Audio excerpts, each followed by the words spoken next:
வணக்கம். விடுதலை ராஜேந்திரன். தமிழ்நாட்டைச் சேர்ந்த அருட்தந்தை ஸ்டேன் சுவாமி கடந்த 35 ஆண்டுகளாக பழங்குடி மக்களின் உரிமைகளுக்காக போராடி வருகின்றவர். 83 வயதாகிறது அவருக்கு. பார்க்கின்சன்ஸ் நோயினால் பாதிக்கப்பட்டவர்.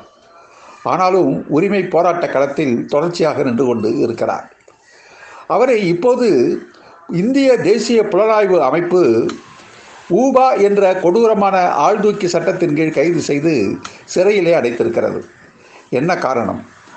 2018 ஆண்டு ஜனவரி 1ஆம் தேதி மகாராஷ்டிரத்தில் பீமா கோரேகான் பகுதியில் தலித் மக்கள் வீர வணக்கம் செலுத்த சென்றபோது அவர்கள் மீது இந்துத்துவ பயங்கரவாதிகள் கொடூரமான தாக்குதலை நடத்தினார்கள். இது திட்டமிட்டு நடத்தப்பட்ட ஒரு தாக்குதல். இந்த தாக்குதலில் ஏராளமான தலித்துகள் கைது செய்யப்பட்டார்கள். ஆனால் இந்துத்துவவாதிகள் எவரும் கைது செய்யப்படவில்லை. மாறாக இந்த கலவரத்தை தூண்டிவிட்டதாக இந்தியாவின் தலைசிறந்த புரட்சிகர சிந்தனையாளர்கள் பலர் கைது செய்யப்பட்டு சிறையிலே அடைக்கப்பட்டார்கள். ஆனந்த் டெண்டுல்கர், இவர் அம்பேத்கரின் உறவினர். கௌதம் நவ்லாக்கா, கவிஞர் வரவர ராவ், சுதா பாரதிவாஜ் உள்பட 15 பேர் ஊபா என்ற கொடூர சட்டத்தின் கீழ் கைது செய்யப்பட்டு கடந்த 3 ஆண்டுகளாக சிறைக்குள் அடைக்கப்பட்டு இருக்கிறார்கள். வயது முதிர்ந்த இந்த சிந்தனையாளர்கள் கடும் நோய்களுக்கும் போராட்டத்திற்கும் இடையே சிறையிலே வாடிக்கொண்டு இருக்கிறார்கள். அவர்களுக்கு பிணை கூட வழங்கப்பட மறுத்து வருகிறது நீதிமன்றம்.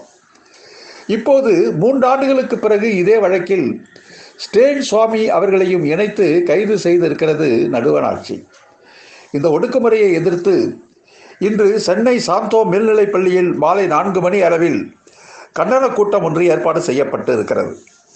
நாடாளுமன்ற உறுப்பினர் கனிமொழி, ஜவஹருல்லா, பீட்டர் அல்போன்ஸ், ஆலூர் ஷானவாஸ் உட்பட பலரும் கலந்து கொண்டு பேச இருக்கிறார்கள்.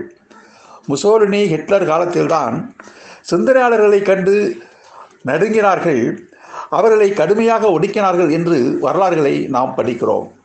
ஆனால் அந்த வரலாறுகளை இப்போது இந்த மோடியின் ஆட்சியில் நிகழ்வாகவே நடப்பாகவே நாம் பார்த்து வருகிறோம்.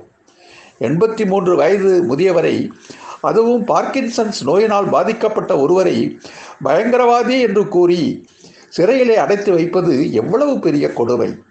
இந்த நாடு எங்கே போய் கொண்டிருக்கிறது? சிந்திப்போம். நன்றி, வணக்கம்.